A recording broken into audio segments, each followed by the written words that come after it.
Alors, bonsoir. Nous sommes toujours dans la section Atelier visioconférence numéro 1, Introduction à la formation à distance ou hybride. Et je vais passer à la partie résumé, facteurs de persévérance en FAD. Donc, si on regarde un petit peu le résumé, c'est une étude qui a eu lieu il y a quelques années et qui a été faite pour le cégep à distance. Donc, notre clientèle, ce sont des étudiants de niveau collégial. Souvent, ils sortent du niveau collégial, donc ils ont minimalement 2 ans après leur secondaire.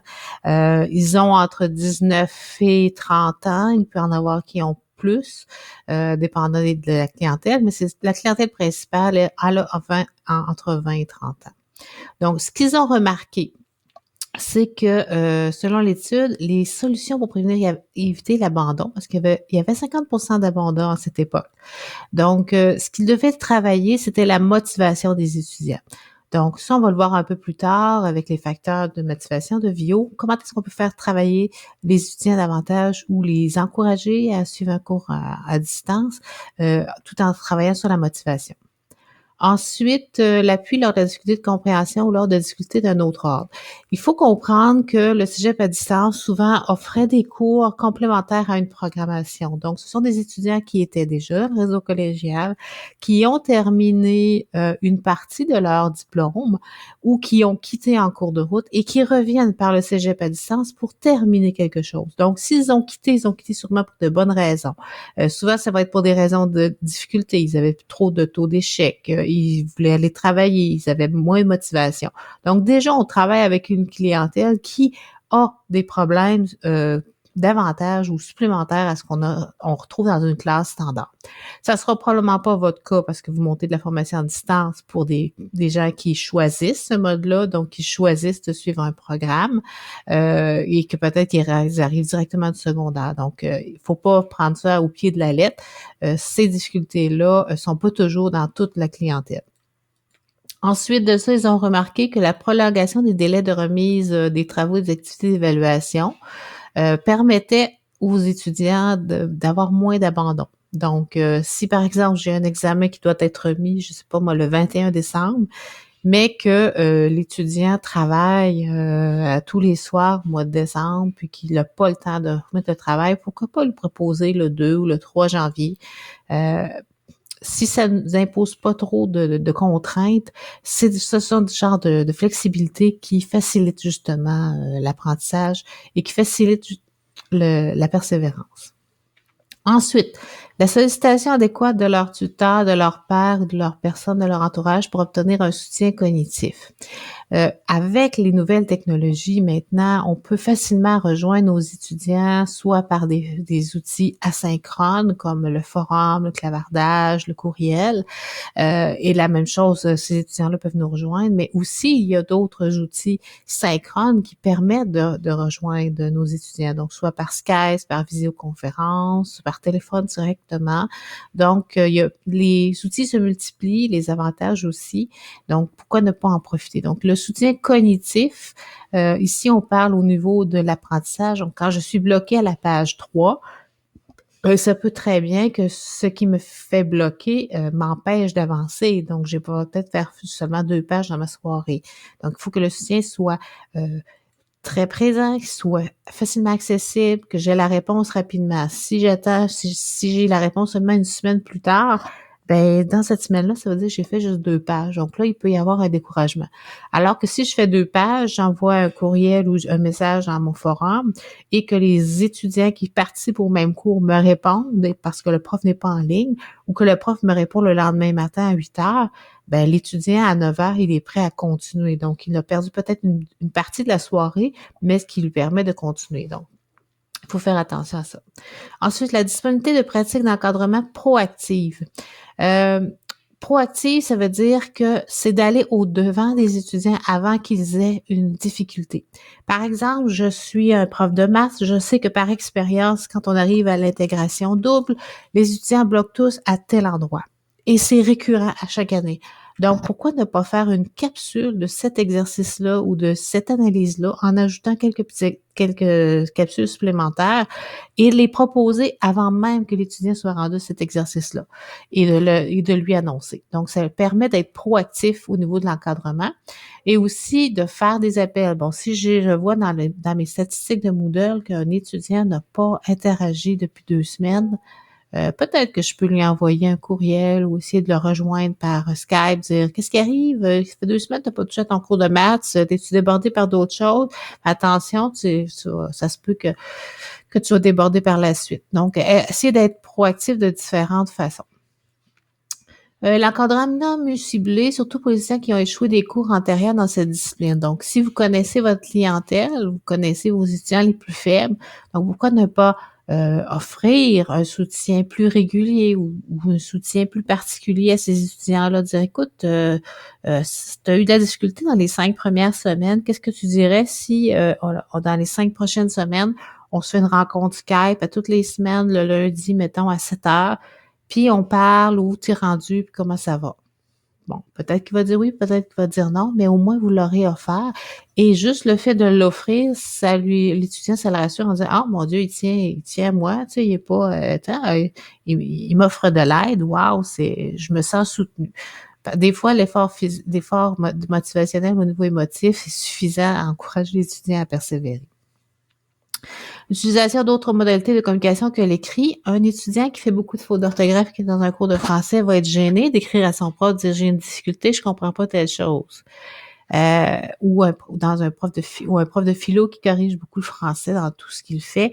Peut-être que l'étudiant va dire oh, si j'envoie un courriel puis qu'il y a des fautes, il va me juger comme tant que je suis pas bon, fait que je suis peut-être mieux de pas répondre puis essayer de me débrouiller par moi-même.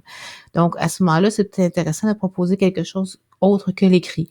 Une visioconférence, demander à l'étudiant de s'enregistrer au niveau d'une vidéo ou d'enregistrer une capture d'écran comme je fais présentement avec un outil comme Screencast ou Jig, puis d'essayer de le faire manuellement à l'écran pour ensuite l'envoyer sous la forme vidéo. Donc, ça peut être intéressant, surtout en maths, en chimie, quand il y a des problèmes ou des formules. Une saine gestion de temps de l'étudiant, un échéancier pour la remise des travaux. C'est sûr que les étudiants, il faut qu'ils se sentent encadrés tout en restant flexibles. Donc, ce que je veux dire, c'est quand l'étudiant s'inscrit à un cours, c'est intéressant de lui dire tout de suite au début, dans ce cours, il va y avoir 3 examens, 5 devoirs à remettre, et à chaque semaine, vous devez, je sais pas moi, écrire 2 commentaires sur le forum. Donc, le fait qu'il ait des actions à poser régulièrement, le fait qu'il sache dès le début le nombre de travaux, le nombre d'examens, ça va lui permettre de se dire, ben, il faut que je me fasse un échéancier ou bien je suis l'échéancier. L'idéal, c'est d'avoir un échéancier déjà tout fait, que vous suivez avec la majorité du groupe. Mais si un prend un retard, de lui permettre de pouvoir rattraper plus tard ou de pouvoir permettre de remettre un travail ou de remettre un examen la semaine suivante. La suggestion d'autres outils de soutenir les étudiants dans la planification de leur échéancier, de leur gestion de temps. Donc, il y a plusieurs outils qui sont disponibles pour la gestion de temps.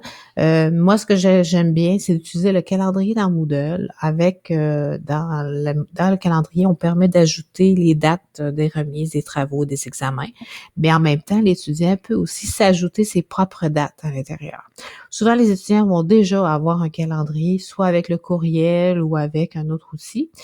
Si, par exemple, ils ont un compte Gmail, ils peuvent se développer un calendrier avec Gmail, donc un calendrier qui est en ligne, donc qui est disponible sur leur téléphone en tout temps, mais il existe une panoplie d'idées. L'idée, c'est de dire à l'étudiant, écoute, suis une formation particulière, ce serait peut-être intéressant que tu te donnes une structure, une façon de travailler. Et comme dans la vidéo, on le présentait aussi, ce serait intéressant que l'étudiant se place des plages horaires où est-ce qu'il doit travailler, mettons, ses maths, une période pour sa chimie, une période pour son cours en agriculture, une période pour son cours de français, et le mettre à l'intérieur comme il met dans son agenda, dans son horaire de travail, les journées où est-ce qu'il travaille, en incluant bien sûr le transport. Donc, le groupe, ce qu'ils ont émis, c'est des recommandations. Donc, les étudiants ont des antécédents défavorables en français. Ça sera peut-être pas le cas pour votre clientèle, mais c'est à prévenir. Surtout ceux qui sont en technique, souvent, ils vont en technique parce qu'ils sentent qu'ils ne sont pas capables ou qu'ils n'ont pas le goût, souvent c'est le goût aussi, la passion, ils n'ont pas la passion de lire des textes, les analyser, de faire des résumés. Donc, toute la partie littéraire ou la partie analyse de texte pour eux, c'est comme un obstacle. Ce qui les intéresse plus, c'est le métier en tant que tel et non pas la réflexion qu'il y a derrière. Donc, se voir offrir des mesures d'encadrement enrichies, on en a parlé. Donc, trouver votre façon de les encadrer, mais il faut les encadrer. Il faut leur demander ce qu'ils posent des actions régulières, si possible à toutes les semaines, et qu'ils aient des actions à faire précises, avec des dates précises pour des devoirs et des examens, tout en ayant une certaine flexibilité de la part de l'enseignant si jamais il arrive un contretemps. Donc, puis dans les encadrements, on parlait d'utiliser soit l'audioconférence, soit la visioconférence. On peut utiliser d'autres modes aussi, asynchrones. Il serait aussi pertinent de s'assurer non seulement que les étudiants aient accès à différentes ressources d'aide, donc est-ce qu'ils ont de l'aide dans leur milieu? Est-ce qu'ils ont un grand frère, une grande sœur qui peuvent les aider? Est-ce qu'ils ont un collège ou une bibliothèque proche où est-ce qu'ils pourraient aller chercher de l'aide au niveau de la recherche documentaire, etc.? Mais qu'ils en soient informés et qu'ils les utilisent. Donc, puisque le moment de la remise du premier travail correspond à une baisse de la motivation, l'encadrement enrichi pourrait se poursuivre au moins jusqu'à la remise du deuxième devoir. Donc, ce qu'ils avaient remarqué, c'est que les étudiants avaient de la difficulté à remettre le premier devoir. Souvent, quand c'était la remise du premier devoir, il y en a qui abandonnaient avant ou qui abandonnaient tout de suite après la remise du premier devoir ou lorsqu'ils recevaient leurs notes. Donc, certains étudiants avaient besoin d'encadrement jusqu'au deuxième devoir. Et après ça, une fois qu'ils ont investi du temps dans ce cours et qu'ils voient qu'ils sont capables de suivre le rythme qui est imposé, souvent, ils vont rester jusqu'à la fin. Donc, les premières semaines sont les plus critiques. Je vous dirais le premier chapitre, la première section. Donc, peut-être que cette partie-là pourrait être faite de façon plus légère ou plus étirée. Si vous prévoyez, par exemple, que chaque chapitre s'est vu en 2 semaines, mais peut-être que le premier chapitre pourrait être vu en 3 semaines, avec non pas un devoir, mais 2 devoirs. Et le premier devoir devrait être quelque chose de simple pour les amener à lire, pour les amener à travailler, pour les amener à poser une action et peut-être proposer 2 ou 3 activités dans ce premier bloc-là, justement pour s'assurer qu'ils ont bien compris, qu'il y ait des interactions avec eux, qu'il y ait un suivi plus rapproché. Donc, c'est un peu ce que l'étude donnait dans cette section. Donc, on parlait du résumé de facteurs de persévérance à la formation à distance.